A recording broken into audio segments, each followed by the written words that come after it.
Bien, bienvenidos a todos al simposio Aspectos bioéticos de la investigación con poblaciones en situación de vulnerabilidad.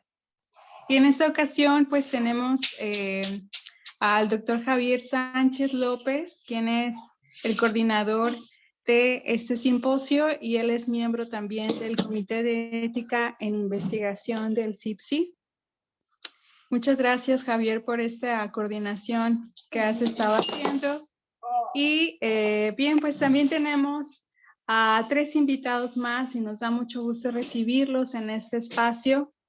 Es el doctor Fernando Brumno, de la Facultad de Trabajo Social de la Universidad Autónoma de Coahuila, la doctora Lucía Gabriela Sixia, ¿cómo se pronuncia? Bueno, ahí ahorita me dice, del Centro de Investigaciones y Estudios de Género de la UNAM, y la doctora Blanca Pelcastre Villafuerte, del Centro de Investigaciones en Sistemas de Salud del Instituto Nacional de Salud Pública.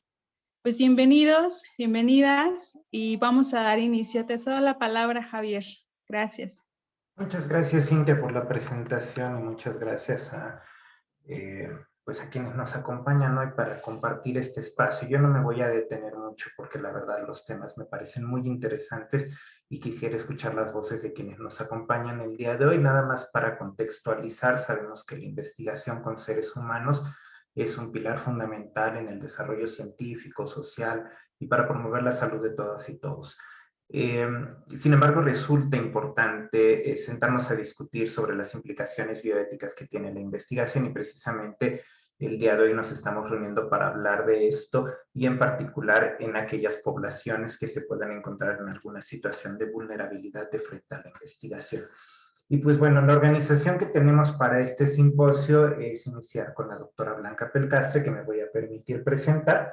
Ella es investigadora en Ciencias Médicas del Instituto Nacional de Salud Pública, es doctora y maestra en Psicología Social por la Universidad Autónoma de Barcelona y licenciada en Psicología por la Universidad Nacional Autónoma de México.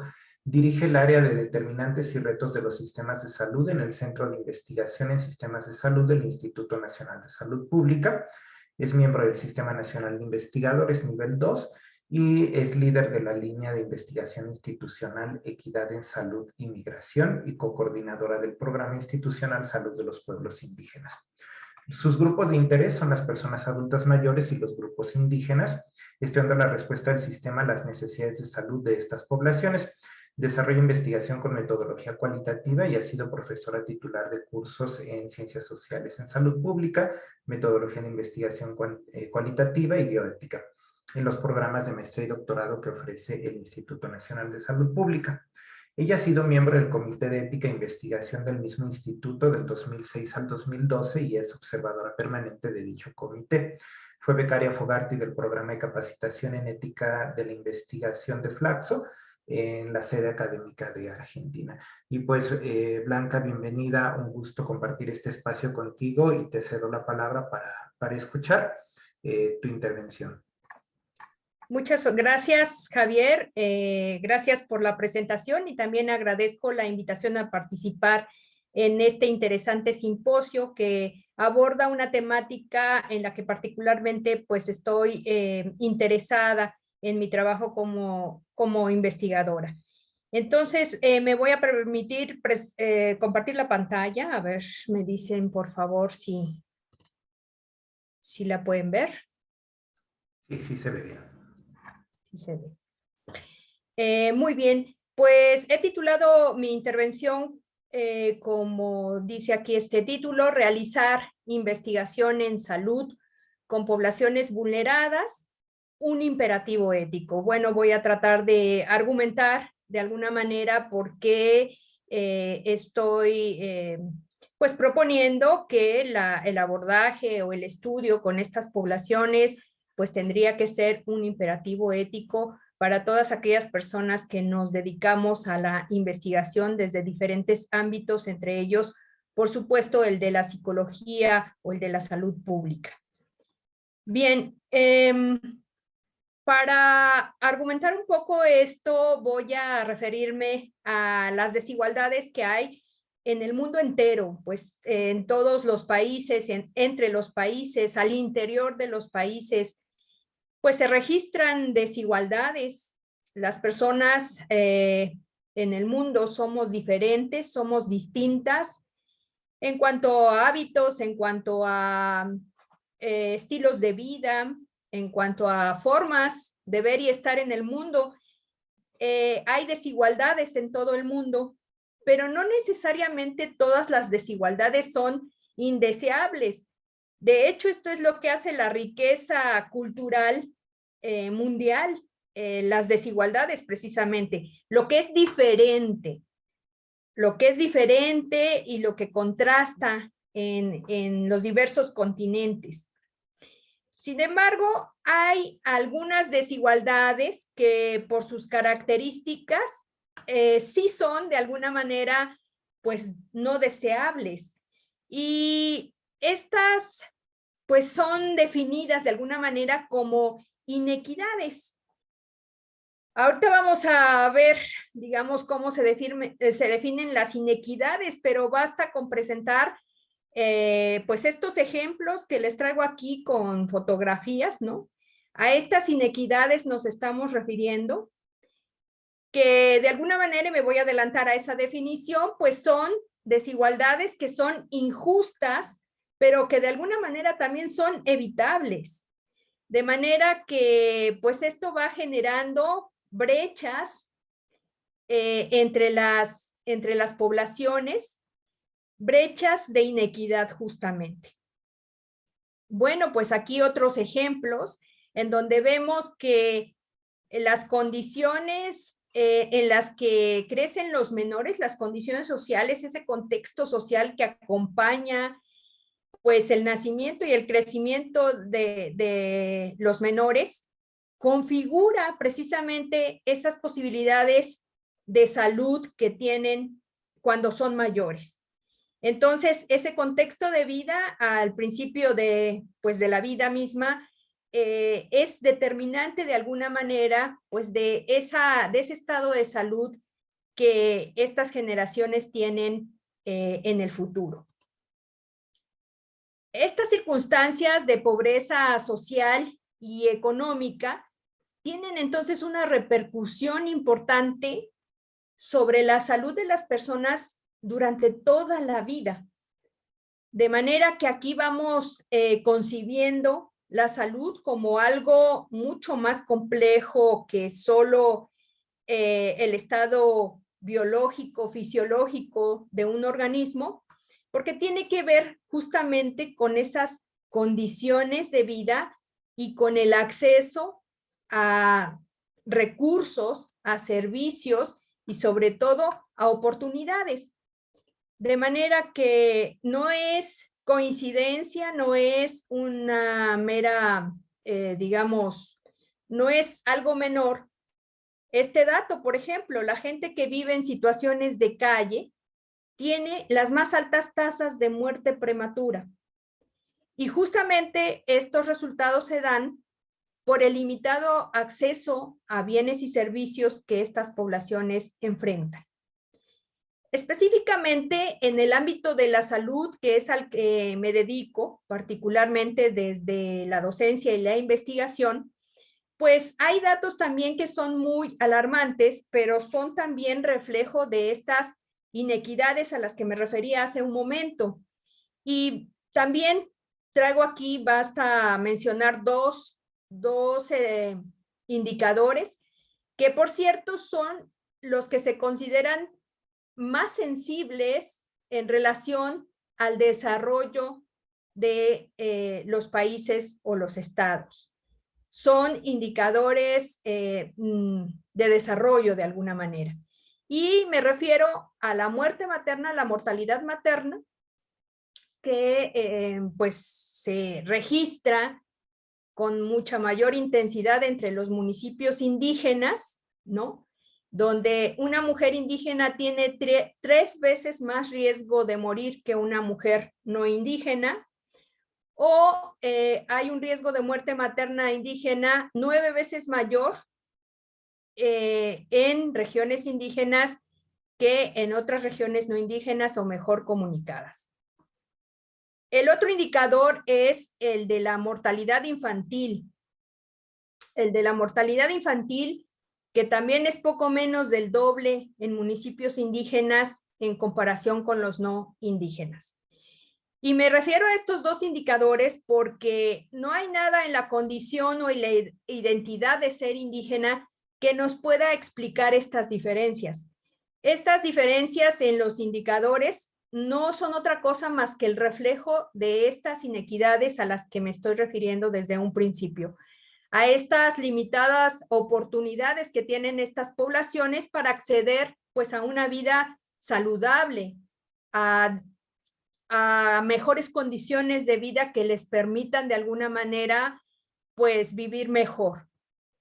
Y por si esto fuera poco, pues vino la pandemia de COVID, que la pandemia de COVID también trajo a colación o nos trajo de manera muy puntual y nos puso muy presente estas inequidades, en donde no todas las poblaciones tenían las mismas posibilidades de responder frente a las necesidades de la pandemia y frente a las medidas que se tomaron para contener un poco la expansión de la misma. Entonces, esto se debía justamente al acceso que tenían a recursos como el agua, este medio vital, que en muchas poblaciones es un bien escaso, y por ejemplo, pues no se tenía acceso pues a otros recursos como por ejemplo jabón, agua, cubrebocas, bueno, justamente para responder a las medidas de contención. Y esto tenía que ver justamente nuevamente con estas condiciones de desigualdad, en donde por supuesto las personas en condiciones de pobreza, viviendo en zonas marginadas, en zonas de difícil comunicación y acceso, pues eran las menos favorecidas en este sentido, las que menos se pudieron quedar en un momento dado en casa, debido a que pues no pudieron dejar de trabajar, por ejemplo, porque eso ponía en riesgo incluso pues la posibilidad de que la familia pudiera sortear pues esta cuestión de la pandemia. Entonces, bueno, frente a estas dificultades, entonces, pues nos permiten señalar precisamente esta diferenciación. Existen desigualdades, pero no necesariamente son desigualdades que no favorezcan la diversidad.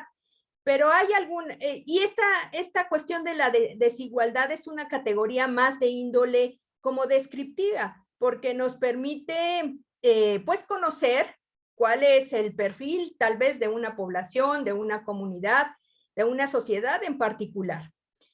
Pero cuando hablamos de inequidades, ahí ya implica un concepto ético, porque es la valoración de las desigualdades, pero a partir de un valor social que es el de la justicia. Entonces, por eso me refería primero a las desigualdades, pero como aquellas injustas y evitables, pues nos llevan precisamente a la inequidad. Entonces, la inequidad es una desigualdad que se considera injusta, evitable, que se puede transformar de alguna manera, que podemos evitar esos indicadores, esos números. Entonces, la equidad en salud tiene que ver con la igualdad de oportunidades que tenemos todas las personas. Es decir, no quiere decir que seamos iguales, quiere decir que a partir de esa diferencia podamos tener igualdad de oportunidades para acceder precisamente a una vida sana, sin enfermedades, sin mortalidad prematura, sin sufrimientos que de alguna manera se pueden evitar. Frente a esta situación, la Comisión sobre Determinantes Sociales de la Salud se propuso trabajar para reducir las inequidades que se registran en salud. Y esto se lo propuso como un imperativo ético.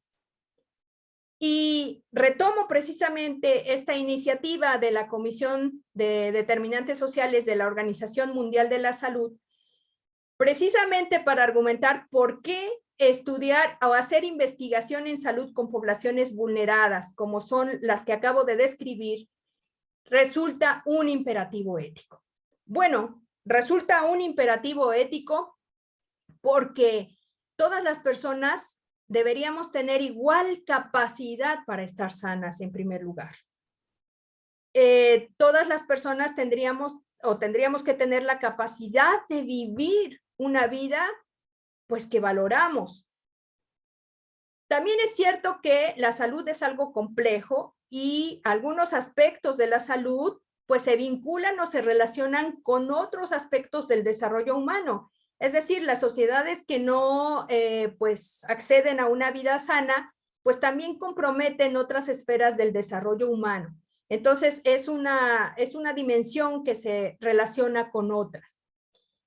Las carencias en salud pues siempre constituyen una amenaza precisamente para el desarrollo humano y no permiten que las personas, o no permiten a las personas, perdón, la libertad de ser lo que quieren ser. Entonces, de aquí ya empezamos a ver que hay implicaciones morales en estas desigualdades o estas más precisamente inequidades. Me refería hace un momento que la salud no solo se ubica en un nivel fisiológico, biológico, sino que es una cuestión compleja que tiene que ver precisamente con pues, las prácticas, pero también con las oportunidades, con los recursos, con los elementos del medio ambiente que nos rodean y que nos limitan o nos favorecen el acceso precisamente a bienes y servicios. Entonces, la salud no puede considerarse como algo pues aislado, sino se vincula necesariamente con esas condiciones de vida, ¿no? Geográficas, culturales, económicas y de otra índole. Y bueno, muchos estudios han documentado también que la manera en que vivimos configura de alguna manera de qué enfermamos y cómo morimos o de qué morimos.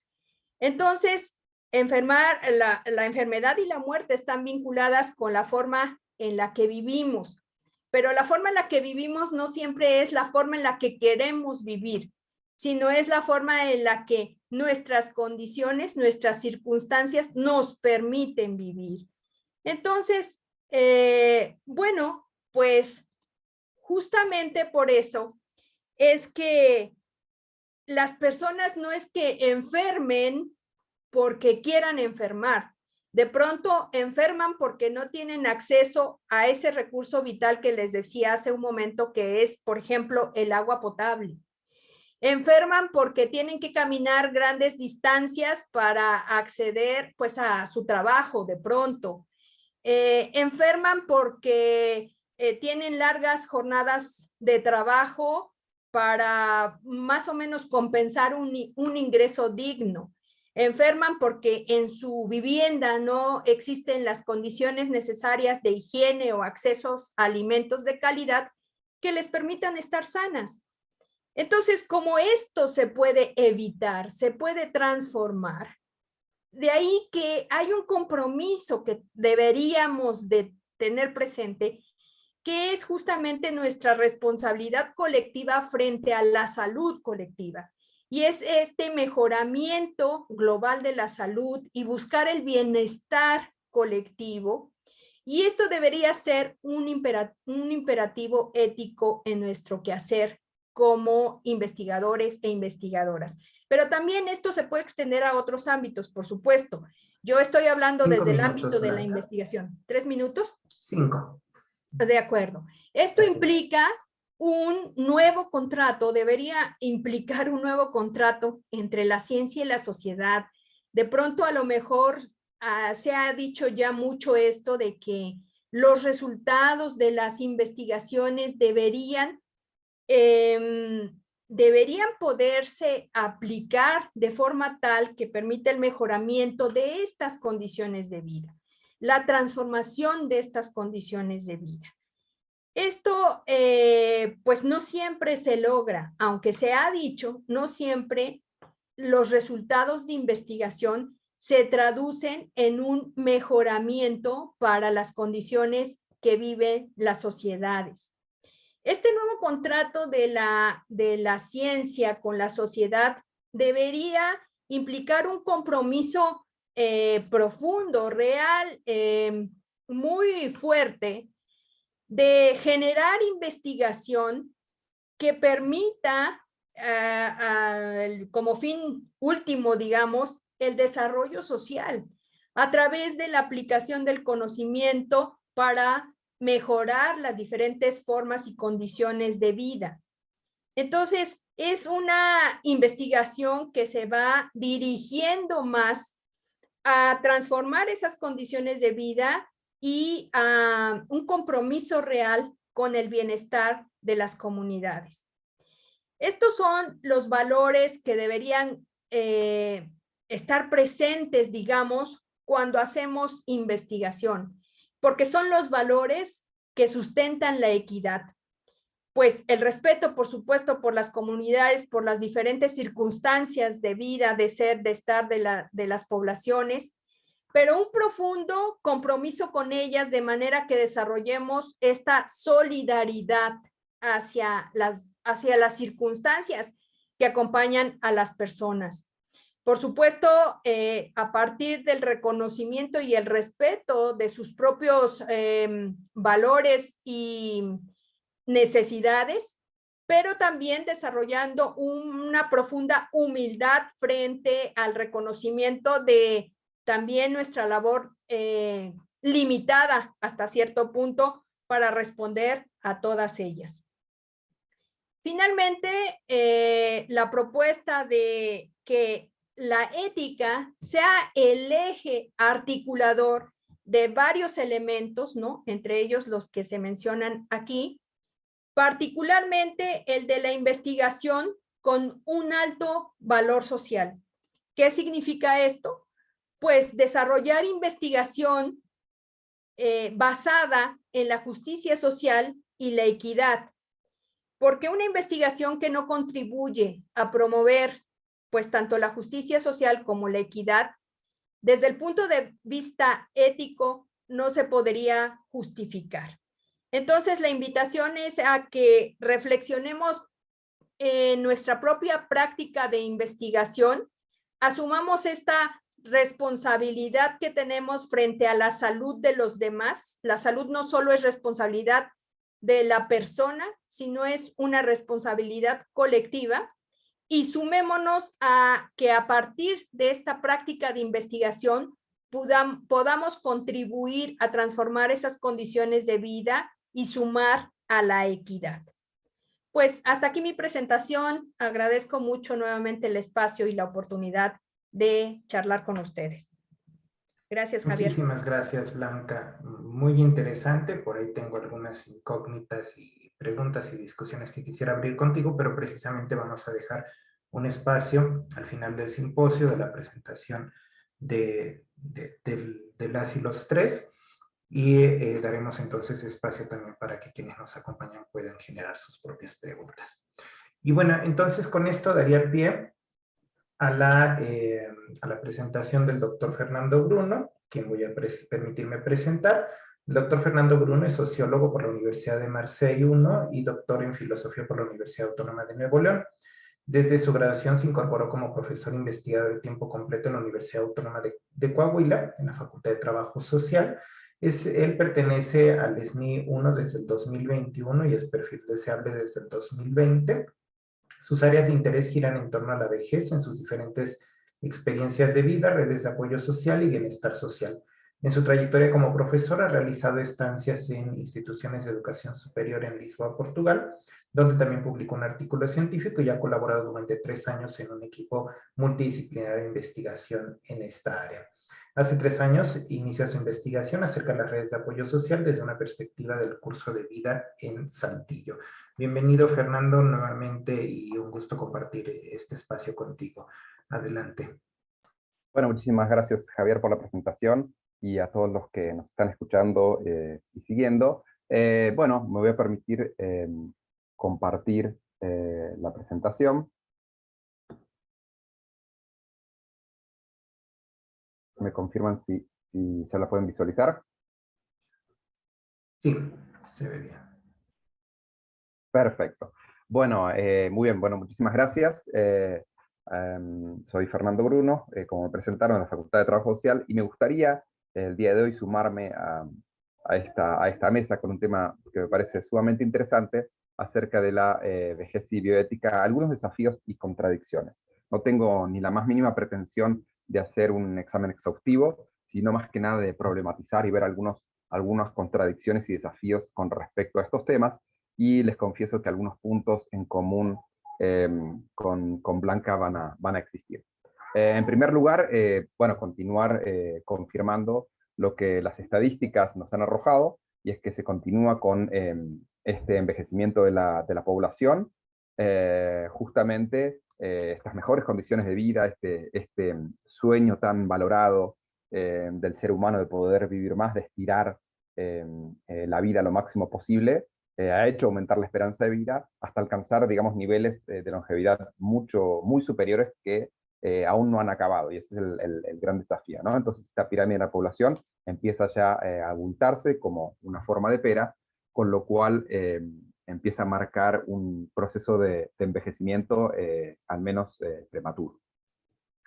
Por otro lado, si queremos ser un poquito más específicos, si miramos estas gráficas de barras, nos damos cuenta cómo justamente lo que señalaban las proyecciones de población se van confirmando, en el sentido de que empieza a descender el número de menores de 17 años, se mantiene un poquito estable, aunque desciende los jóvenes y adultos, y ya las personas mayores, o adultos y personas mayores, empiezan a incrementar su participación en la estructura de edades de la población. Con lo cual, este contexto nos implica, nos lleva aún más a insistir que hay que continuar las investigaciones acerca de las personas mayores, porque son los desafíos que vienen para el futuro. En este caso, bueno, para problematizar la vejez, lo primero que podríamos decir es que este grupo de población es vulnerado, porque existe detrás de esta categoría de edad algo que es muy importante, y que es un efecto naturalizador o normativo, y ese es uno de los grandes problemas que los vulnerabiliza. Es decir, incorporamos a la vejez, tenemos un montón de imágenes, y esas imágenes por lo general parecen bastante negativas.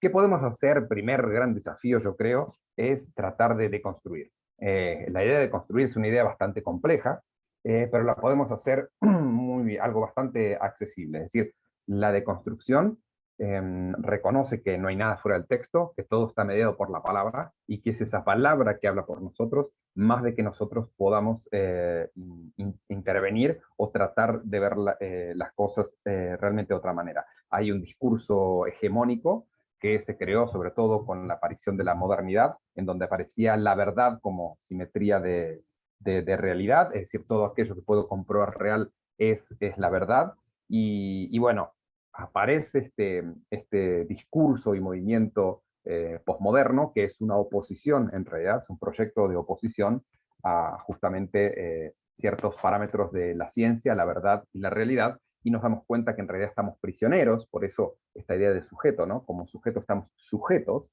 y es difícil escindir el significado de la experiencia, entonces hay que entender que estamos construidos. Entonces, el primer gran desafío yo creo que es tratar de construir, de ver que todas estas categorías, palabras, tienen una idea, que hay una hegemonía detrás de las palabras. Cuando decimos lo natural, lo correcto, lo normal, lo que estamos haciendo es adherir a esta jerarquía que trae muchos problemas. Entonces, recordar que deconstruir no es destruir, totalmente no es destruir, sino ver otras versiones de las cosas que han sido tapadas. Es una actividad subversiva, evidentemente, pero que nos permite ver las cosas de otra determinada manera.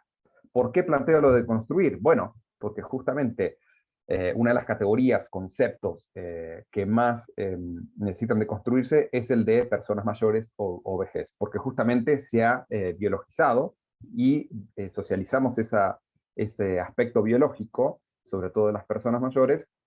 Entonces tomamos todo el mundo como natural, normalizado, y que tiene para nosotros sentido, ¿no? Una de las maneras que podría deconstruir en este momento, diría, bueno, muchas mujeres, se ha hecho un trabajo y se ha descubierto que muchas mujeres no elegirían una pareja que sea de menor estatura que él, sobre todo en parejas heterosexuales, porque piensan que un hombre de menor estatura que la mujer sería una falta de seguridad, ¿no? ¿Cómo asociamos? Acá hay una biologización, asociamos altura a seguridad, y por ejemplo la edad también a la madurez, ¿no? Una pareja también heterosexual, aunque también homosexuales, la edad es tomada como madurez. Nuevamente, una cuestión más biológica o anatómica se pasa a tener un rol social, ¿sí? Entonces, uno de los desafíos de la construcción reside en este sentido acá, ¿no? Entonces, esto me lleva a plantear uno de los grandes desafíos, ¿no? De este proceso de biologización y medicalización, y es esta desigualdad silenciosa que existe con respecto a las personas mayores. Una de las desigualdades que podemos abordar puede ser la sexualidad, ¿no? A veces somos incapaces de reconocer que las personas mayores tienen una sexualidad.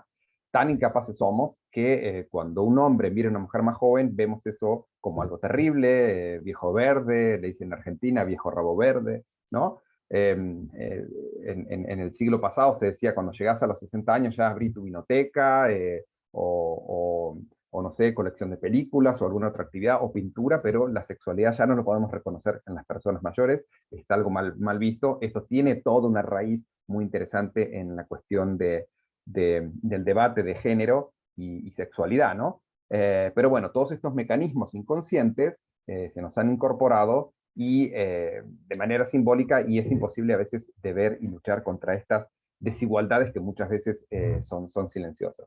Es decir, que lo que pasa es que nos encontramos, pareciera, en un adultocentrismo, donde la medida del adulto es la medida de todo. El joven, como que todavía no está, son niños, todavía no saben qué hacer, son inexpertos.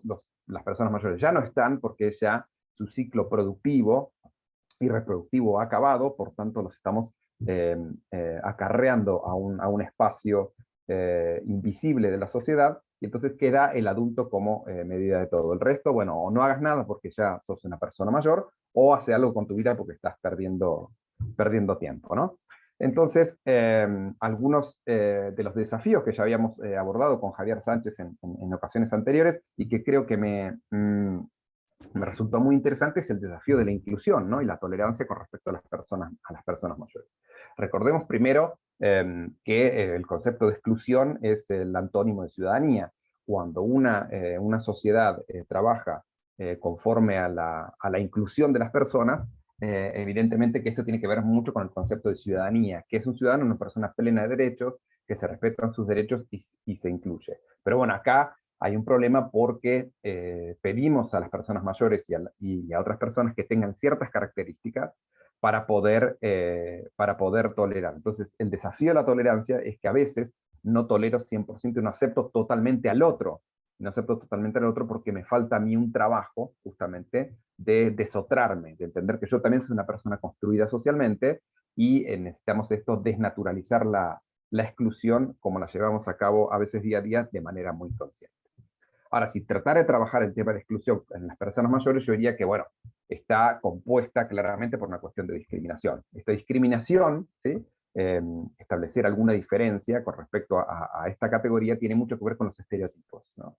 Estereotipos que existen de género, estereotipos masculinos y femeninos, pero existen también estereotipos de edad, y que estos estereotipos están construidos a partir de prejuicios, ¿no? Primero tenemos una visión a veces con las personas mayores de benevolencia. ¡Ay, qué lindo, pelito blanco, viejito! ¡Ay, mirá, qué divino! Como una mirada un poco infantilizante hacia la persona mayor, pero otro de los prejuicios también es una situación de hostilidad que se ha marcado, que a veces se nota, sobre todo en las familias, y en este proceso que hemos vivido inusitado de COVID, también han emergido investigaciones que muestran esta hostilidad, esta violencia hacia las personas mayores en la casa, que por un lugar les pedimos que cuiden a nuestros hijos, que hagan la tarea, que hagan la comida y todo, pero por otro lado somos bastante hostiles, ¿no? Entonces acá esta discriminación debería, a partir de la acción del Estado, mejorarse la legislación y sobre todo las políticas públicas hacia las personas mayores.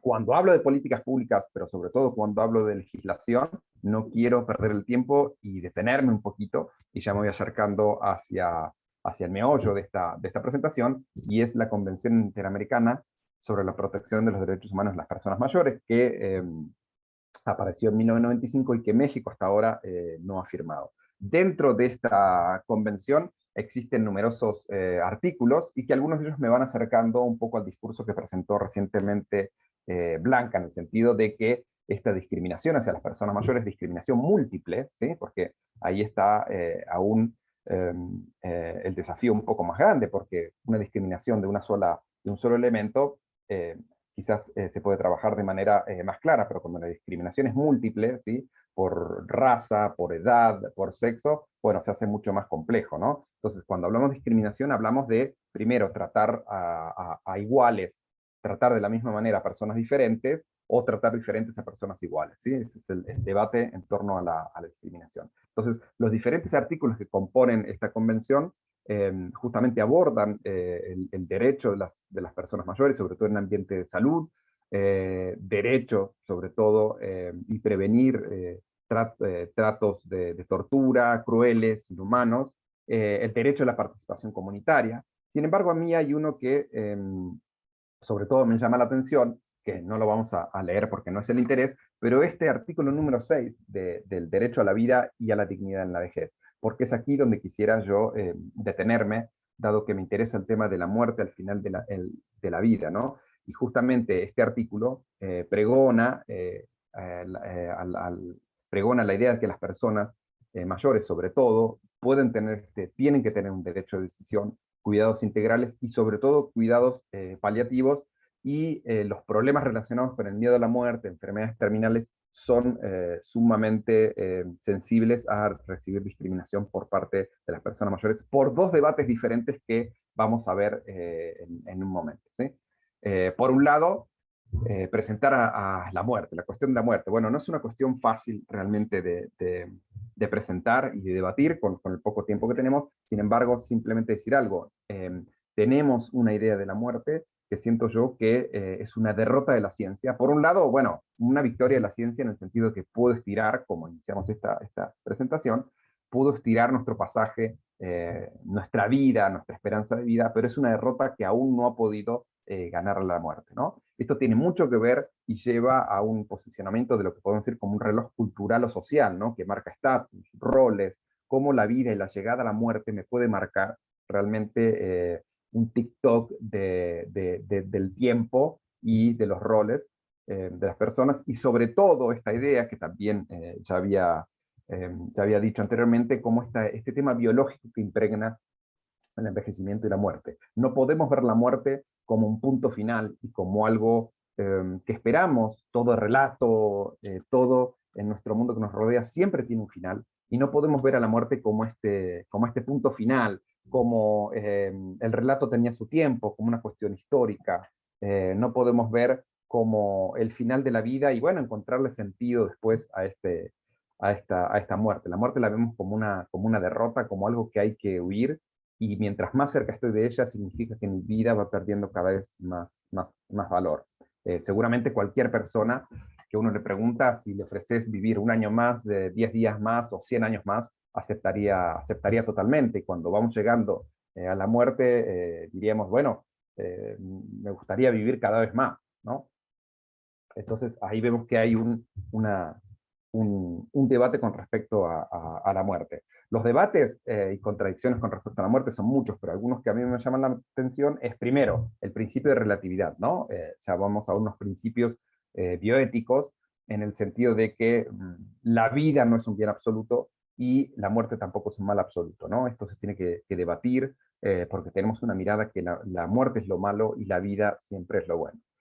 También el principio de equivalencia, ¿no? Hay que tener muchísimo cuidado cuando personas mayores o de otras edades están en una enfermedad terminal. Es totalmente ético, es totalmente aceptable que no tomar un tratamiento, como también suspenderlo. Si hay una enfermedad terminal, hay que trabajar, hay que apoyar, hay que acompañar este debate de quizás a veces es momento de terminar con el tratamiento y suspenderlo, y eso no tiene nada de negativo. Y otra cuestión muy importante, debate bioético, es esto del alivio del sufrimiento del dolor.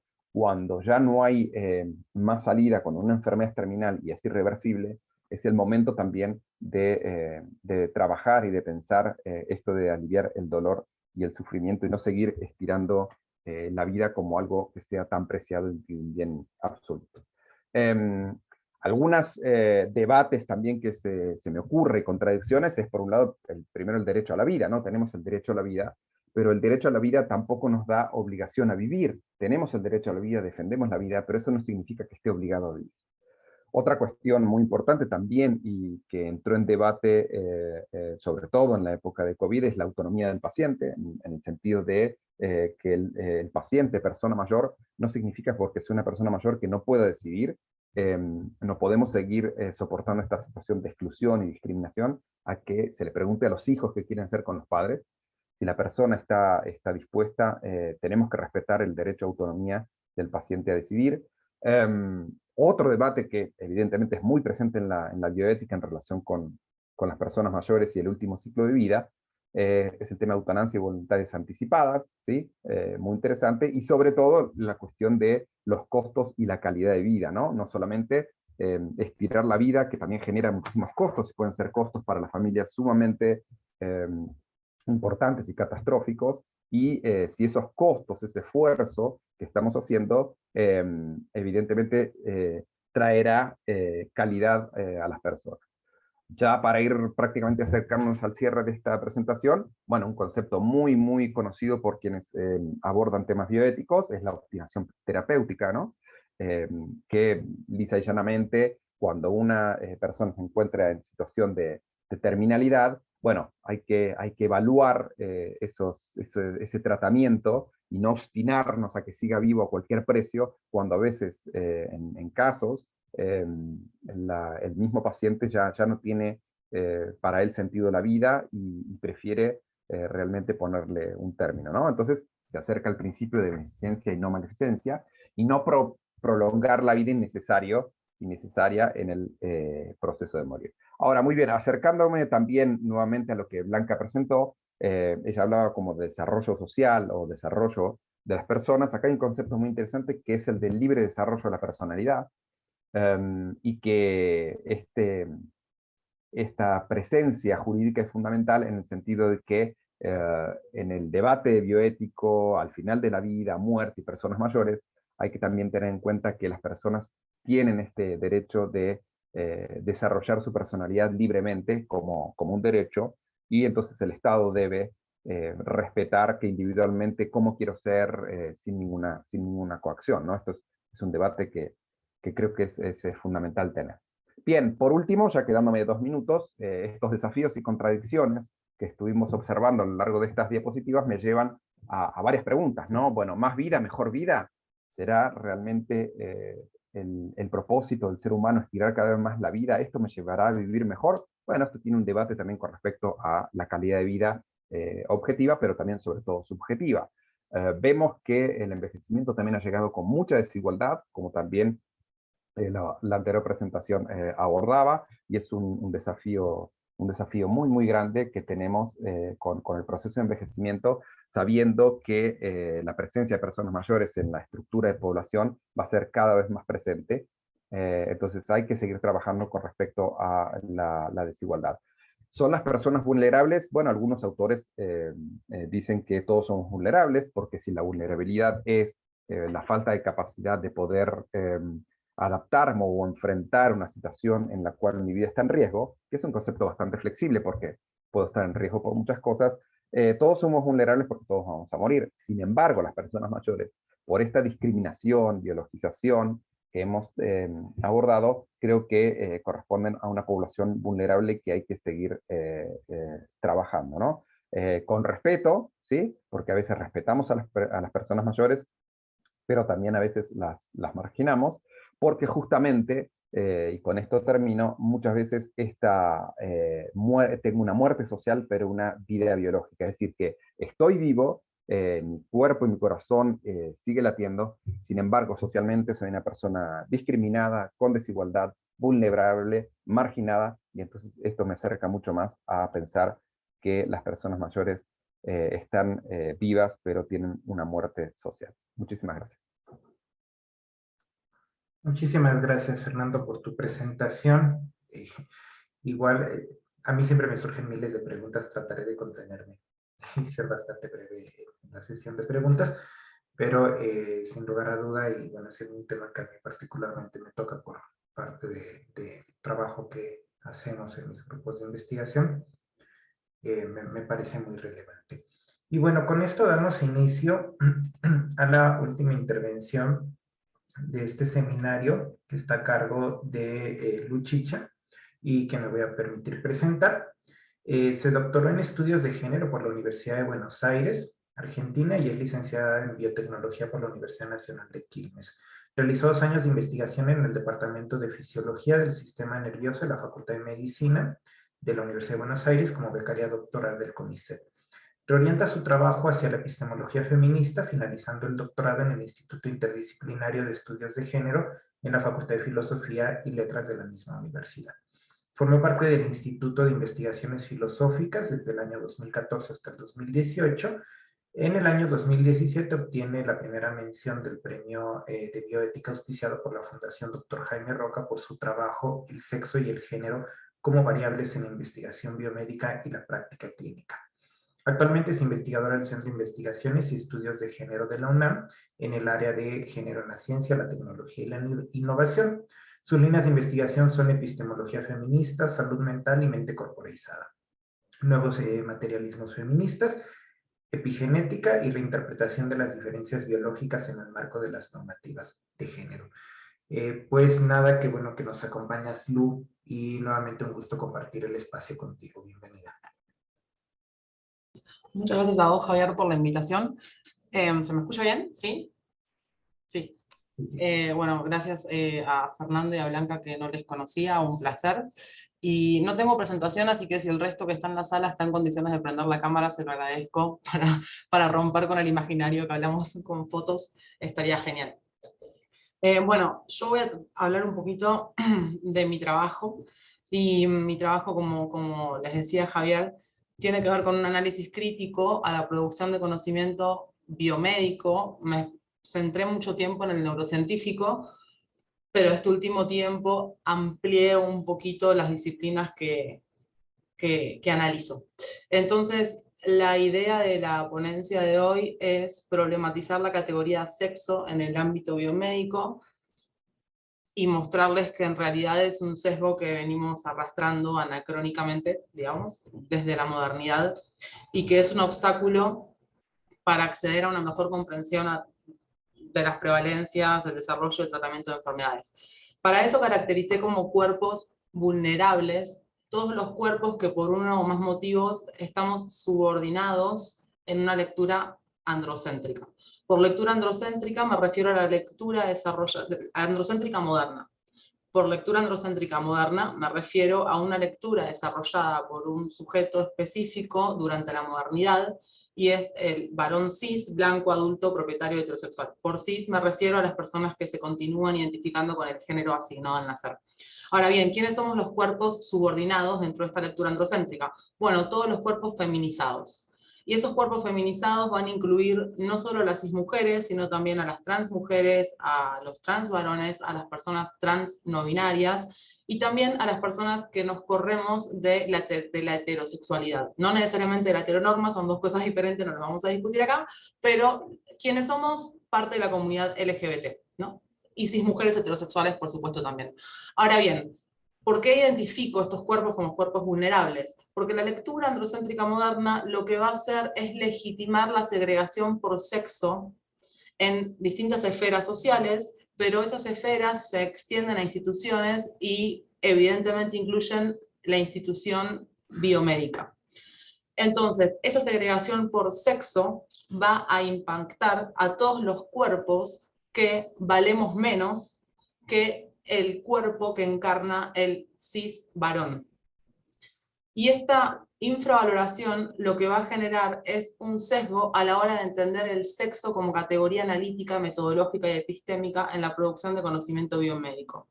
Este sesgo va a tener que ver con interpretar que las prevalencias, es decir, aquellas enfermedades que son más frecuentes en cismujeres que en cisvarones y viceversa, se deben a una suerte de biología innata que se vincula con los atributos asociados a la reproducción. Esto es, composición cromosómica relativas a los cromosomas llamados sexuales, XX, XY, gónadas, es decir, ovarios, testículos, concentraciones hormonales específicamente de testosterona, donde las personas con testículos tendrían mayor concentraciones, y genitalidad externa, ¿no?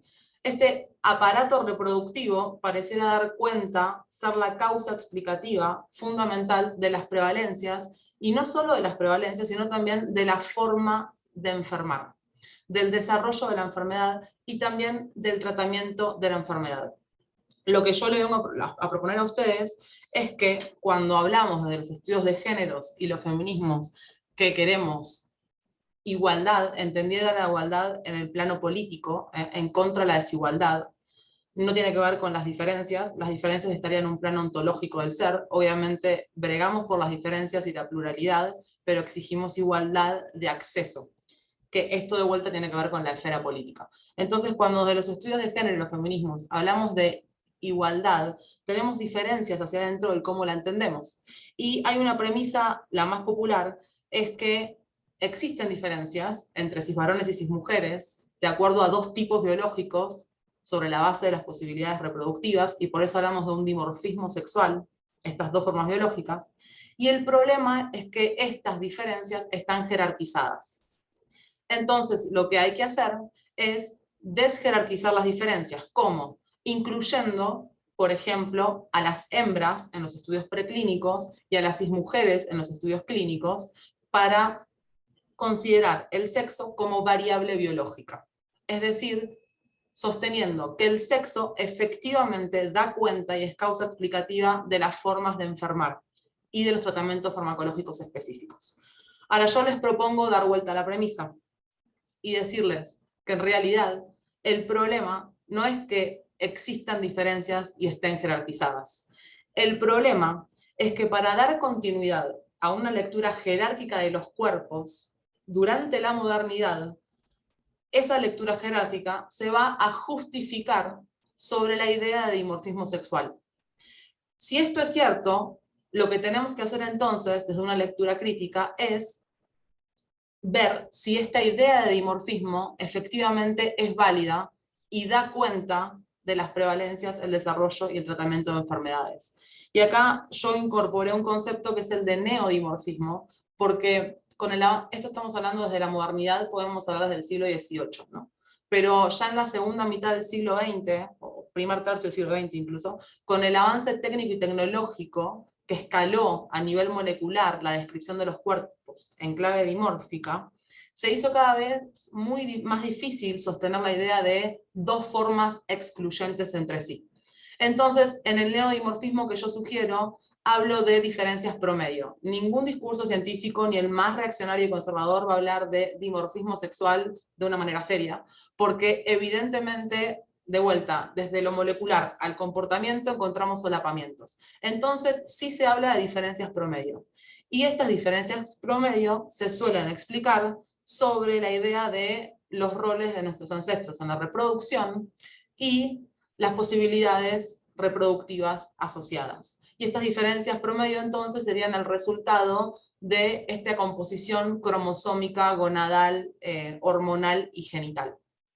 Entonces, si lo que les propongo es cierto, lo que tenemos que verificar es si realmente la categoría sexo está dando cuenta de un hecho biológico y de una utilidad metodológica, o si por el contrario, en realidad reifica roles de género y se sostiene por sesgos androcéntricos que para estructurar la vida social justificaron biológicamente la inferioridad mental de la cismujer.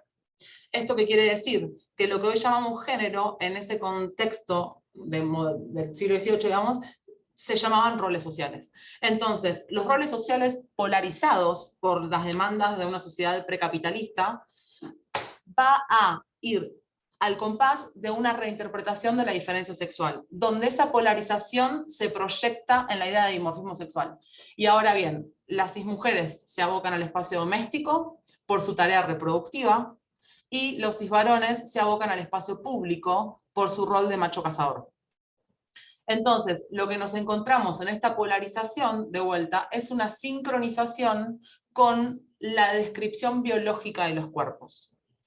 Y esto entonces, hoy sostenido en la actualidad, da cuenta de cómo las normativas de género dan inteligibilidad a esta idea de el cuerpo sexuado como el punto de partida para entender las prevalencias, el desarrollo y el tratamiento de enfermedades. Entonces acá yo les quiero traer ejemplos muy concretos para bajar a tierra todo lo que estoy diciendo. Si no se entiende bien, igual pueden intervenir, pero la idea es esta.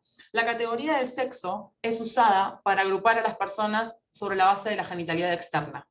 Es decir, que pensamos que por un lado los penes, por otro las vulvas, esa sería la solución para dejar de invisibilizar a las cismujeres del ámbito biomédico, ¿no? Como cuerpo vulnerable y vulnerado en una sociedad androcéntrica. Sin embargo, estas políticas pueden ser peligrosas porque suponen reproducir los sesgos androcéntricos que naturalizan diferencias sexuales sobre la idea de dimorfismo o neodimorfismo para, al mismo tiempo, seguir naturalizando las normativas de género que estructuran la vida social. Entonces, de alguna manera, para contrastar esta idea, les voy a poner ejemplos muy concretos. En el ámbito cardíaco es muy relevante. Se suele decir que los cisvarones, cuando van a tener un infarto, digamos, los síntomas son dolor de pecho y brazo izquierdo, ¿no? Entonces hubo todo un movimiento de mujeres que desde los 90 dijeron, un diagnóstico masculinocéntrico invisibiliza los síntomas específicos de las cismujeres que tienen más que ver con el esternón, con problemas digestivos, y entonces este tipo de diagnóstico lo que hace es hacer más vulnerable el cuerpo de las cismujeres, ¿no? Se reproduce en la esfera de la salud. Ahora bien, podríamos decir, estas diferencias entre cisvarones y cismujeres se deben al sexo, es decir, la diferencia sintomática que explica que los cisvarones en promedio suelen tener dolor de pecho y de brazo, ¿valida entonces que la composición cromosómica, gonadal, hormonal y genital causan estos síntomas? Entonces es muy interesante cuando empezamos a profundizar en el ámbito cardíaco, porque lo que se observó, que este síntoma está muy ligado a una capacidad que se llama elasticidad arterial. La elasticidad arterial va a tener mucho que ver con la aparición de este tipo de síntomas. Y fíjense que la elasticidad arterial no es una variable que se reduce al sexo. Es decir, no es que la elasticidad arterial es menor en las personas con pene y mayor en las personas con vulva. La variable fundamental para entender esta elasticidad arterial es el peso y la altura. Entonces, fíjense que si mi criterio de agrupación es cisvarones por un lado y cismujeres por otro, estoy cometiendo un grave error, porque sabemos que si bien en promedio los varones son más altos que las mujeres, hay varones más bajos. Entonces, si hay varones más bajos, yo estoy haciendo un mal criterio de agrupación, porque si hay mujeres más altas que varones y pesan más, digamos, esas personas van a tener mayores posibilidades de presentar un síntoma vinculado con el dolor de pecho y el dolor de brazo. Y ese criterio de agrupación me está sesgando acceder a una verdadera comprensión del cómo se expresa biológicamente el infarto. Entonces, el peso y la altura, en este caso, es un buen criterio de agrupación y la genitalidad no lo es. La genitalidad como una aproximación se usa, en general además, a las concentraciones de testosterona que serían la hormona estrella que daría cuenta de este neodimorfismo, ¿no? Que masculinizaría el cuerpo de las personas con pene. Pero entonces tenemos un criterio de clasificación que habría que cambiar, y no es más la genitalidad, sino el peso y la altura. Ahora, fíjense, el peso y la altura es una variable que covaría con el sexo, pero no está definida por el sexo. Y de la misma manera podemos pensar el género y las prácticas de género. El género covaría con el sexo porque eventualmente las personas con vulva se identifican cismujeres y hay prácticas de género asociadas, pero el género no está determinado por la genitalidad. Y otro ejemplo muy polémico que les quiero contar también viene del ámbito cardíaco y es en este sentido. Pelletier y su equipo, una investigadora, quisieron ver a qué se debía la tasa de recurrencia dentro de un periodo de 12 meses del síndrome coronario agudo, que suele ser más prevalente en cismujeres. Y lo que se supone, como siempre, se debe al sexo. Entonces, agrupamos de acuerdo vulva por un lado, pene por otro, y lo estudiamos. Pero Pelletier dijo no. Lo que quiero ver es esta tasa de recurrencia asociada a prácticas de género. Entonces, lo que hizo es desarrollar un cuestionario donde puntuaciones más altas eran prácticas feminizadas y puntuaciones más bajas eran prácticas masculinizadas. Prácticas que implicaban consumo de frutas y verduras, actividad física, consumo de componentes bioactivos como el cigarrillo, e intereses y deseos. Todos factores que están generizados. Y lo que vio fue sorprendente, porque lo que encontró Pelletier es que la prevalencia estaba vinculada con prácticas feminizadas independientemente del sexo de los pacientes. Es decir, no es que es más prevalente en cismujeres por su vulva, es más prevalente en cismujeres por esta correlación entre sexo y género. Por eso, independientemente de la genitalidad de los pacientes, vio que había personas con pene con prácticas feminizadas que mostraban una mayor tasa de recurrencia como si fueran cismujeres.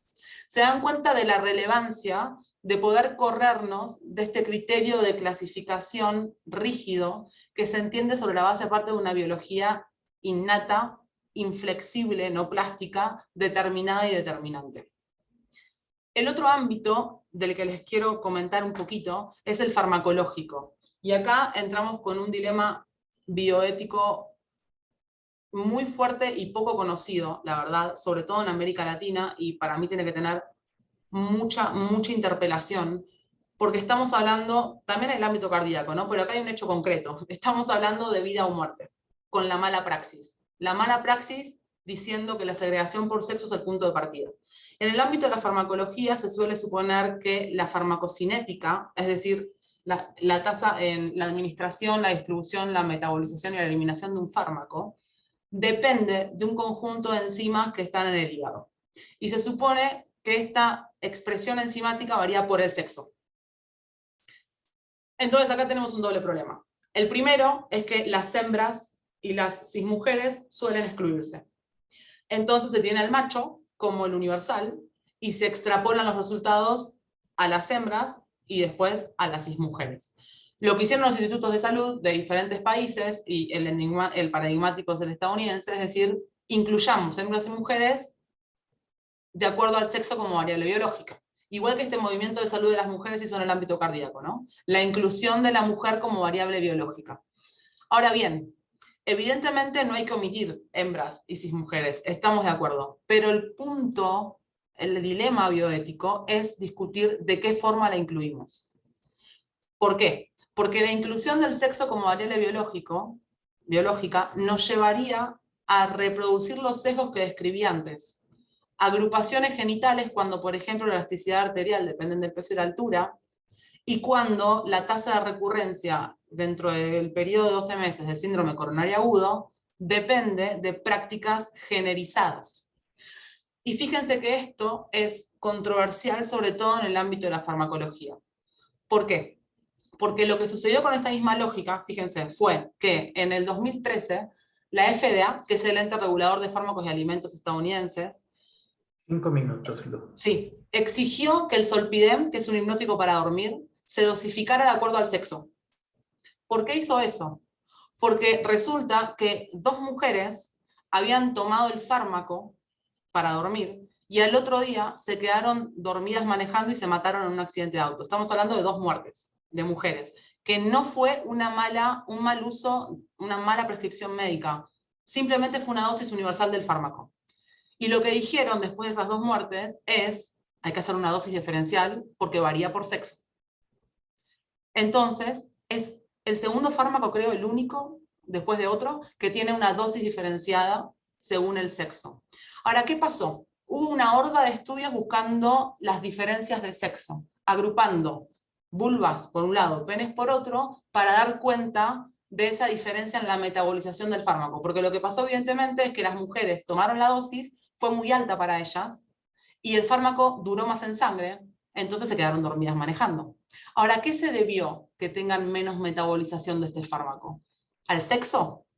Contrastando con esta horda de estudios, hubo otros que mostraron que el mayor factor que incide en la tasa de metabolización, en la velocidad de metabolización del zolpidem, de vuelta, es el peso y la altura.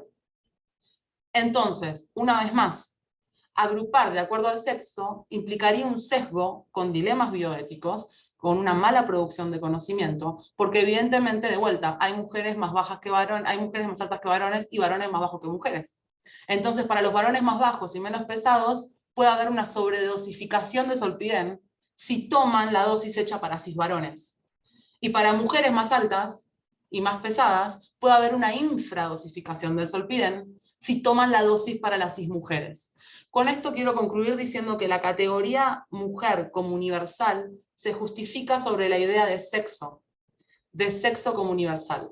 Y acá lo que quiero hacer es una suscripción a una corriente de investigadoras críticas que abonamos a la idea de las diferencias biológicas contingentes, contextuales, históricas, corporizadas en un cuerpo plástico que aprende y cuyas prácticas generizadas, incorporadas, se expresan biológicamente. Y todo esto es la inquietud que hoy tengo y tenemos otras personas que trabajamos en este ámbito, igual sobre todo en el mundo anglosajón, pero que es muy urgente de visibilizar, porque estamos generando una producción de conocimiento sesgada que nos está dando muchos problemas y que puede suponer la muerte de personas, el maltratamiento, la mala comprensión de la prevalencia del desarrollo, la revictimización y la patologización. Voy a cortar acá porque no sé si queda mucho más. Nos queda todavía un minuto si quieres agregar algo más. Sí, solo decir que lo interesante es que también, me quería agregar, el género tiene que ser considerado en su multidimensionalidad. Como no hay un sexo universal en el sentido, no hay dos formas biológicas sobre la base de las posibilidades reproductivas, y acá no entré de lleno en eso, pero también varían aquellas variables supuestamente fijadas por la reproducción. Léase cromosomas sexuales, concentración de testosterona, tipo de gónada y tipo de genitalidad, hay variaciones. Pero olvidándonos de eso, todos los otros parámetros fisiológicos que se asocian a este sistema reproductivo no están definidos por este sistema reproductivo. Entonces, tranquilamente, podrían estar dando cuenta de cómo expresamos biológicamente las prácticas generizadas, que nuestras culturas occidentales y occidentalizadas habilitan que globalicemos estas prácticas y podamos encontrar prevalencias que se reproducen tanto en Ciudad de México como en Oaxaca, como incluso en Canadá, con las diferencias culturales específicas, pero las normativas de género están muy fuertes y las encarnamos todos. Entonces, dar cuenta de esta correlación entre sexo y género y dejar de reducir al sexo la multiplicidad de variables y la complejidad que nos caracteriza es un desafío y creo que una urgencia y un problema bioético que tendríamos que tener sobre la mesa como prioridad. Muchísimas gracias, Lu. Bastante interesante. Creo que tus ejemplos me sirvieron mucho para poder concretar la idea, pero de todas formas vamos a dejar evidentemente el espacio para preguntas y respuestas. Ahora vamos a abrir precisamente este espacio y a todas las personas que nos acompañan que quieran generar sus preguntas, pueden ir poniéndolas en el chat como ya tenemos algunas, y que voy a permitirme leer. Vamos a comenzar por las preguntas para la doctora Blanca. Bueno, hay una felicitación de José Maya, que dice que siempre un placer escucharla, que se identifica con sus planteamientos, y la pregunta es si podría mencionar en breve algún trabajo de investigación que sea ejemplo del nuevo contrato social que ha mencionado. Y felicidades por la presentación. Sí, muchas gracias. Gracias, José, por tus comentarios y tu pregunta. Y pues sí, efectivamente, se trata de estas investigaciones con valor social a las que me refería, pues son investigaciones básicamente que respondan a las necesidades de salud. Bueno, estoy refiriéndome al campo de la salud, pero bueno, pueden ser también en otros campos. Investigaciones que respondan a las necesidades de salud de las poblaciones. Es decir, que realmente atiendan estos temas como prioritarios. Pues también son investigaciones que desarrollan intervenciones dirigidas a mejorar precisamente las condiciones de vida o a transformar las condiciones de vida de estas poblaciones, o investigaciones que documenten las inequidades en salud. Son también investigaciones importantes pues la evidencia de esas inequidades, pues es el paso previo, digamos, a la toma de decisiones, o debería ser el paso previo para tomar decisiones adecuadas, pertinentes. Y también investigaciones que, y con esto creo que respondo también a un comentario, al comentario siguiente que hace Katia, porque tiene que ver con esto también, son investigaciones que no están centradas en las personas consideradas como, digamos, como responsables del estado de su estado de salud, sino más bien son investigaciones que están centradas más en los determinantes o en los factores que acompañan, que explican, que nos permiten entender o comprender ese estado de salud como producto de estos determinantes y no como responsabilidad de las decisiones individuales, porque las decisiones individuales están condicionadas por estos determinantes, o sea, no es lo que yo quiero, es como decía, no es que yo me quiera enfermar o yo quiera tener un estado de malestar, sino más bien es lo que mis circunstancias me permiten. Entonces, efectivamente, en el caso del tema como la drogadicción, pues se centra mucho en la responsabilidad del individuo, lo que lleva a la persona a consumir, por ejemplo, alguna sustancia. Pero se olvidan de las circunstancias que de pronto pues ahí se confabulan para de alguna manera orillar a la persona a este comportamiento. Entonces, bueno, esos son ejemplos de algunas investigaciones que pues de alguna manera tienen este valor social de contribución a la equidad y la justicia social. Muchísimas gracias, Blanca. Sí, bueno, ya respondiste un poco al comentario que nos hacía Katia. Tenemos también felicitaciones para todos, muy interesante el simposio y sobre todo generador de reflexiones y replanteamientos necesarios. Yo, Blanca, te quisiera un poco ligar esto, bueno, esto que mencionas y discutes, con una pregunta que yo tengo mientras se generan algunas otras reflexiones por ahí en el chat, y es, si bien los investigadores, las investigadoras, les investigadores tenemos responsabilidades sociales, tú que estás un poco más tal vez en ese trabajo trabajando, colaborando con el Instituto Nacional de Salud Pública, ¿qué tanto nos están mirando aquellos que se encargan de la gestión de la política pública en relación a esto, ¿no? Entiendo que una labor de nosotros también es hacernos ver, ¿no? Ir a los espacios de la gente que está a cargo de estas políticas públicas para hacerles ver las necesidades, pero ¿qué tanto ellos o ellas nos están mirando en este terreno, ¿no? Porque de pronto pareciera que, por poner un ejemplo, hace un par de días teníamos una charla con una colega que hablaba sobre la importancia de correr en espacios verdes, y hace todo este planteamiento, pero después todas las limitaciones que tenemos en torno a la seguridad que tenemos de ir a correr en espacios verdes en México, de que haya verdaderamente espacios verdes en comunidades muy urbanizadas, etcétera, ¿no? ¿Qué tanto quienes se encargan de la gestión política de estas políticas públicas nos están mirando? Bueno, comparto contigo esta inquietud, Javier, en el sentido de que pues lo que podemos mirar es una desarticulación muchas veces entre las prioridades que se definen desde la política pública, por ejemplo, desde los tomadores de decisiones, a la percepción de necesidades que tienen o que expresan las poblaciones y que, bueno, muchas veces de hecho no hay oportunidad de escucharles, de saber qué es lo que les inquieta, qué es lo que que es prioritario para estas poblaciones, y entre la academia que se dedica, digamos, al desarrollo de la investigación, a veces hay una desarticulación tal que, bueno, uno se vuelve un poco como esquizoide, pues, tratar como de responder a todas estos ámbitos. Entonces, y efectivamente yo creo que falta como una armonización en ese sentido, y solamente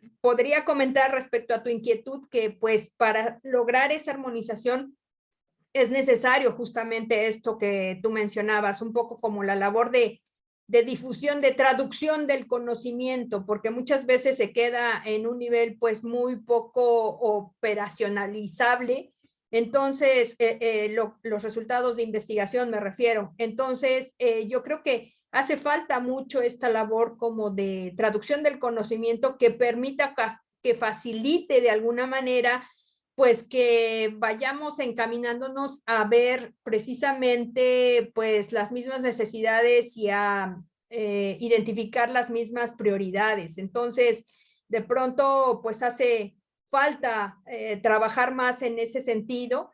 Y bueno, eso es lo que desde el ámbito de la investigación podríamos hacer. No sabría decirte exactamente cómo nos están mirando ahora, porque efectivamente desde el ámbito político pues son otras las prioridades que se vislumbran, ¿no? Sí, exactamente, yo creo que también tenemos que trabajar en esta articulación y es un dolor de cabeza, pero bueno, creo que es una labor que se tiene que hacer. Muchísimas gracias, Blanca. Tengo algunos comentarios de felicitación a la presentación de Lu. Yo no soy el único entonces que les dieron mucho los ejemplos.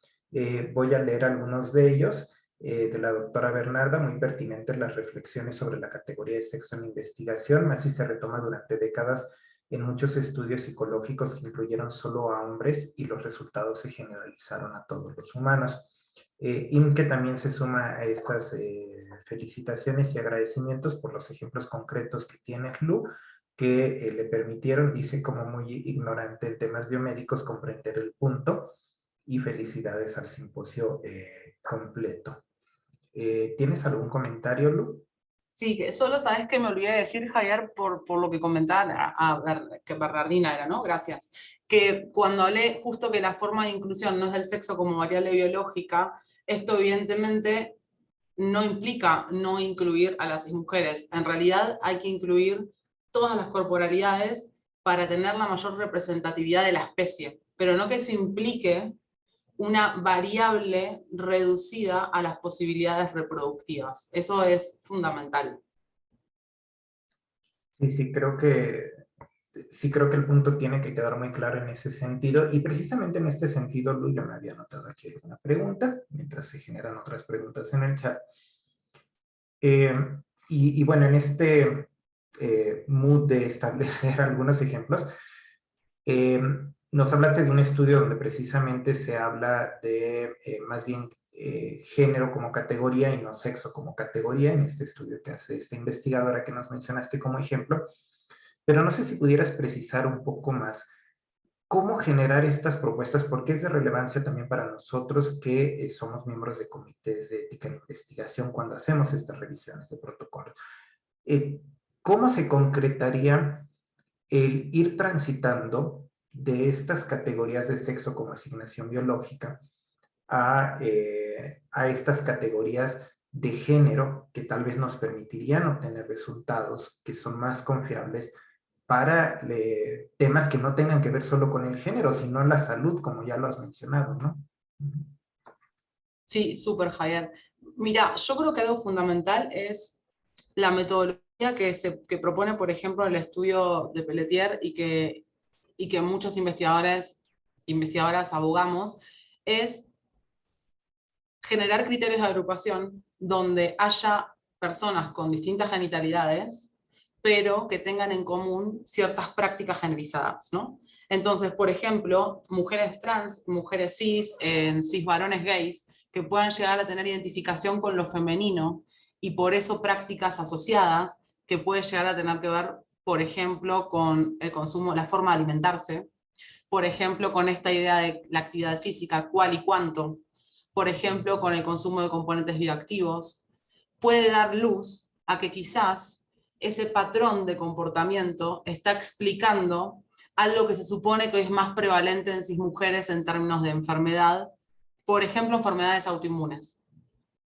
que suele ser más prevalente en cismujeres, ¿no? Y la idea, aunque no se entiende la causa, o fíjense en el COVID, o la COVID, eso fue el ejemplo más emblemático, que acá no lo puse, pero cuando se decía que era más prevalente en cisvarones, hubo una horda de estudios buscando qué de la composición cromosómica, qué del perfil hormonal, qué pasaba ahí para entender por qué el cisvarón era más propenso a enfermarse. Ahora, si corremos el lente del sexo a la complejidad de nuestras prácticas sociales, que no solo están generizadas, también están racializadas, ¿no? Con lo que traía Blanca, obviamente, podemos encontrar otras pistas que dan cuenta que se gastó un montón de plata, invirtieron millones en un montón de estudios que insistieron en algo que no pudieron corroborar, pero que a priori concluyeron, cuando hubo algún estudio que segregó los datos en términos de raza y de género, y lo que encontró, por ejemplo, obvio, es que los cisvarones eran menos propensos a usar mascarillas y a mantener la distancia social. Es decir, una práctica asociada con lo masculino, por ejemplo. Pero eso no da cuenta de que los cromosomas sexuales hacen que el cisvarón sea más débil a la COVID. Distanciamiento social y mascarilla. Y además, hubo 2 estados de Estados Unidos que segregaron los datos, entre comillas, por sexo, y lo que encontraron era que las mujeres negras morían más que los varones blancos y asiáticos. Entonces, ¿de qué prevalencia hablamos? ¿Cuáles son las medidas? ¿Quiénes serán esos varones o esas mujeres que viven más? ¿Cisblancas? ¿De clase media? Porque acá las cismujeres negras morían más que los cisvarones blancos y asiáticos. ¿Se dan cuenta cómo correr el eje de sexo habilita complejizar la manera en que nuestras prácticas sociales, que incluyen desigualdades socioeconómicas, incluye desigualdades políticas, incluye el acceso a diferentes instituciones, se expresa biológicamente? Es una mirada no reduccionista. El enfoque reduccionista además no es inocente, porque cuando tenemos un encarar directamente al sexo, estamos legitimando esta segregación, que en realidad es una segregación sobre la que se justifica de vuelta las normativas de género que están jerarquizadas. Entonces, por eso comencé diciendo, no es que el problema es que hay diferencias que están jerarquizadas. El problema es que la lectura jerárquica, en clave moderna, implicó articular un discurso que nos hace creer que el dimorfismo sexual es verdad. Que hay 2 formas biológicas en todos los puntos de nuestro cuerpo sobre la base de las posibilidades reproductivas. Pero cuando nos adentramos en el ámbito biomédico, a mí me gusta porque es controversial, porque estamos hablando de la salud, y como decía Fernando, porque nadie se quiere morir, porque vivimos la muerte como un fracaso, nuestra cultura occidental, por lo menos. Entonces es emblemático ver que la segregación por sexo en sí misma es un sesgo, que la categoría de sexo en sí mismo es un sesgo. Y acá voy a decir algo, precisar algo importante. La categoría de sexo nunca tuvo como fin una descripción neutral de nuestros atributos biológicos vinculados con la reproducción. Siempre fue una conexión de causalidad. Fue asociar dichos atributos intrínsecamente a un rol social subordinado. Entonces, la categoría de sexo no responde a una verdad biológica e incluso hoy impide una mejor comprensión al acceso de entendimiento, ¿no? De las prevalencias, el desarrollo, el tratamiento de enfermedades. Entonces, replantearnos eso es un problema bioético, porque en general en la formación en medicina, hoy, 2021, en anatomía, por ejemplo, no vemos el cuerpo de las personas con vulva, en primer lugar. Y segundo, cuando lo vemos, nos lo enseñan como excluyente al de las personas con pene. Esa exclusión no habla de descripciones objetivas, habla de descripciones androcéntricas. Entonces, desandar los sesgos androcéntricos es fundamental para una buena, válida y legítima producción de conocimiento biomédico. Muchas gracias, Luz. Precisamente, Blanca menciona pensar el sexo como una construcción social, es un ejercicio que pocas veces se realiza, más bien se da por sentado, de manera que la propuesta que haces es muy sugerente y necesaria, y seguramente es una discusión que vamos a llevar también a nuestros comités de ética, y bueno, prometo que particularmente al nuestro lo llevaremos así, para repensar también la forma en la que nosotros evaluamos y sugerimos en estos protocolos. También menciona Blanca los desafíos que propone Fernando, son muy interesantes. El derecho a la vida no te obliga a vivir, debería ser un argumento fundacional de las intervenciones como la eutanasia. Y precisamente esto me lleva a una pregunta que tengo, Fernando, respecto a lo que mencionas. Y es precisamente un tema que ya desde hace algunos años a mí me ha tocado, porque pues por estos estereotipos y estigmas que tenemos, cuando yo empecé a trabajar en el campo del envejecimiento ya hace algunos ayeres, mi enfoque pues fue hacia la pérdida que significa el envejecimiento, es decir, todo lo que se pierde en el envejecimiento y todo lo que es patología en el envejecimiento. Con los años he ido cursando hacia el estudio del envejecimiento sano y hacia una perspectiva tal vez un poco más positiva del envejecimiento, pero como una etapa de desarrollo y no como una etapa de pérdida. A este respecto quería preguntar tu opinión acerca de cómo estos estereotipos que mencionaste a lo largo de tu presentación acerca de la edad impactan la forma en la que nosotros primero hacemos investigación, es decir, creamos protocolos de investigación, analizamos los datos y los interpretamos. Y bueno, el impacto evidentemente que esto tiene en términos de salud. Bueno, es una pregunta bastante amplia que se podría decir muchas cosas. Sin embargo, hay una frase que se me ocurre para iniciar, y es que envejecemos desde que nacemos. Hay un problema que muchas cosas, palabras, etiquetas, que se nos cruzan, y por eso apelaba a esta cuestión de construir, que, bueno, quizás no lo plantea de esta manera, pero también Lu y Blanca también planteaban, se puede leer entre líneas esta idea de que hay que hacer este ejercicio de construir estas categorías que se nos incorporan y se nos naturalizan. Y el problema es que llega una etapa de la vida, a una marca, a una edad que pareciera cambiar completamente la vida. Necesitamos más insistir en estas perspectivas más, por ejemplo, de curso de vida, que toman a la vida como un trayecto, buscar esas transiciones, esas situaciones que las personas vamos llevando en la vida, y que tienen una perspectiva muy interesante, cómo se estructura lo institucional, lo social en el cuerpo humano. Sin embargo, esta postura de curso de vida también deja entrever ciertas decisiones que tomamos, ¿no? Las decisiones son quizás una de las pocas cosas que nosotros podemos hacer, y esas decisiones evidentemente que también tienen que ver con cierta estructura social, color, raza, y un montón de marcas que tiene el cuerpo que finalmente se impregnan en lo social, logrando cierta discriminación. Yo creo que insistir en las investigaciones y formar investigadores que tomen la vida humana a lo largo de la vida, no simplemente como etapas, yo creo que es un primer paso para poder trabajar el tema de discriminación, o esta idea de biología innata que tenemos sobre el cuerpo humano, como si una persona cumpliera una edad y ya tiene ciertas características que vienen consigo. Y otro tema que seguramente es muy importante, sobre todo en estas categorías de edad, es no tomar estas categorías como homogéneas, ¿sí? Pensar la vejez como una sola figura sería un error muy importante, porque no dejaríamos de ver esos procesos de cómo la vida de una persona se institucionaliza, cómo la vida de una persona tiene que ver con una relación estructural. Entonces, ver estas diferencias y buscar estas diferentes características a lo largo de la vida sería un doble juego. Por un lado, establecer justicia, y por otro lado también luchar contra esta idea que tenemos que las personas mayores son una categoría, que son todos iguales, que todos sufren, o que todos están en una jubilación, en una época de júbilo. Existen diferentes trayectorias, transiciones, cosas que nos pasan en la vida. Por ejemplo, seguimos con el tema, por algo será que seguimos insistiendo, pero pues la COVID, ¿no? A todos no nos pegó de la misma manera, según la edad, según el lugar de donde vivimos, tuvo efectos diferentes. Entonces, yo creo que una buena manera de poder luchar contra estas visiones sesgadas de las personas mayores es tener un estudio a lo largo de la vida, y no pensar solamente que la vejez es una categoría homogénea donde todos sufrimos de la misma manera. Ciertamente, muchas gracias, Fernando. Desafortunadamente se nos acabó el tiempo para concluir en tiempo el espacio que nos dieron para el simposio.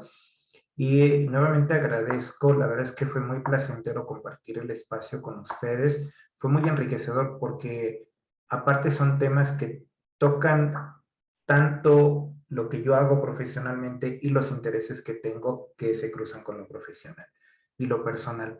Y bueno, agradezco a la organización del Congreso por el espacio que nos dieron para poder llevar a cabo este simposio.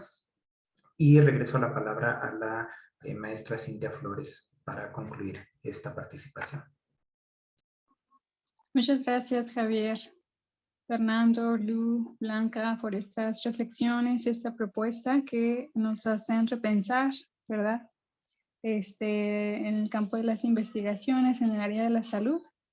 Y bien, pues vamos a concluir con este simposio y vamos a tomar ya el tiempo para un receso, ir a comer, estirarse.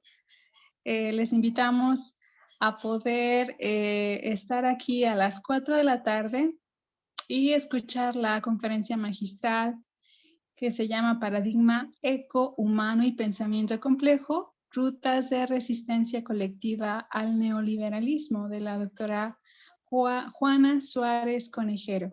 Los invitamos para que se unan con nosotros a las 4 de la tarde. Muchas gracias a todos por su asistencia y participación. Nos vemos en un rato. Saludos.